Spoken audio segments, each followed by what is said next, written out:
স্বভাব কেমন জানেন? যে মানুষটা আসলে তাকে গুরুত্ব দেয় না, যে মানুষটা তাকে পাত্তা দেয় না, মানুষ তাকে নিয়েই বেশি ভাবে, মানুষ তাকেই বেশি ভালোবাসে। যে মানুষটা আসলে তাকে হিংসে করে, মানুষ তাকেই বেশি গুরুত্ব দেয়। যে মানুষটা আসলে তাকে গুরুত্ব দেয় না, মানুষ তাকে নিয়ে বেশি চর্চা করে। যে মানুষটা আসলে তাকে ফিরেও তাকায় না।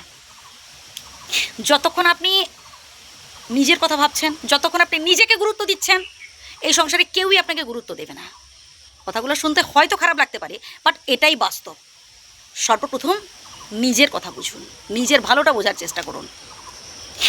এই সংসারে সফল ব্যক্তির প্রশংসা সবাই করে, সবাই বসার জন্য চেয়ার ছেড়ে দেয়। যে মানুষটা আসলে দুঃখে আছে, যে মানুষটা আসলে কষ্টে আছে, ভাই তার দিকে কেউ ফিরেও তাকায় না। তার জীবনে দুঃখ কষ্ট সমস্যা কেউ বোঝার চেষ্টা করে না। দেখুন, আপনার পার্সোনাল লাইফে কি হয়েছিল, আপনার ওই ব্যর্থতার কাহিনী, আপনার প্রেম বিরহের কাহিনী, ভাই কেউ শুনবে না। আপনি কি খাচ্ছেন, কি পড়ছেন, মানে কেমন হাইফাই লাইফ লিড করছেন, ভাই একটা সময় দেখবেন লোকে ভুলে যাবে। আপনি মানুষের জন্য কতটুকুন কি করতে পেরেছেন, এটা মানুষ দেখবে। প্রশংসা পাবেন তখনই যখন আপনি প্রশংসার যোগ্য কিছু কাজ করবেন। যে মানুষটা বিপদে পড়েছে, সে মানুষটাকে সাহায্য করার চেষ্টা করুন। যে মানুষটা কষ্টে আছে, ভাই তার পাশে দাঁড়াবার চেষ্টা করুন, তবেই তো মানুষ প্রশংসা করবে। আর তাছাড়া দেখবেন, মানুষকে বিপদে সাহায্য করে একটা অন্যরকম আনন্দ ফিল করা যায়। হ্যাঁ, যে আমি পেরেছি, বিধাতা আমাকে সেই সামর্থ্যটুকু দিয়েছেন, আমি অপরের জন্য এই হেল্পটুকু করতে পেরেছি।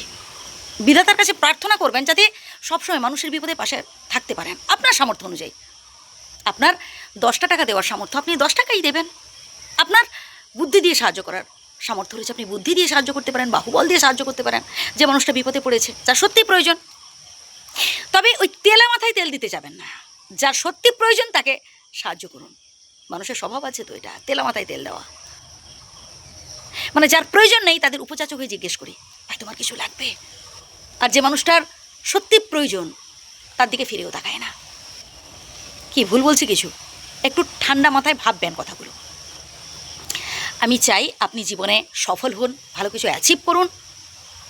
দেখুন, আপনি নিজে যখন স্বনির্ভর হতে পারবেন, নিজে উপার্জন করতে পারবেন, তখন আপনি সেখান থেকে অপরকে দান করতে পারবেন, অপরকে 2 টাকা দিতে পারবেন। কখন? যখন আপনি নিজে 10টা টাকা রোজগার করতে পারবেন। আমি ছোটো একটা এক্সাম্পল দিয়ে বলছি আর কি। কিন্তু সেই সামর্থ্য যদি না থাকে, আপনি আপনার মূল্যবান সময় যদি আলেয়ার পিছনে সময় নষ্ট করেন, যে বয়সে যে কাজটা করা দরকার, আপনি যে বয়সে ভালো পড়াশোনা করে ভালো রেজাল্ট করার কথা, আপনি যদি সেই বয়সে প্রেম করতে শুরু করলেন, যে বয়সে স্বনির্ভর হওয়ার কথা, চাকরি বাকরি খোঁজার চেষ্টা করার কথা, আপনি যদি সারাক্ষণ ওই মনের মানুষটাকে নিয়ে পড়ে থাকলেন, অথচ সে মানুষটা পাত্তাই দেয় না, সে মানুষটা আপনাকে গুরুত্বই দেয় না, আপনি যদি সে আলেয়ার পেছনে ছুটতে থাকেন, তো একটা সময় দেখবেন আপনি সব কিছু মানে যেন মরুভূমি মনে হবে আপনার কাছে। কথাটা মিলিয়ে নেবেন।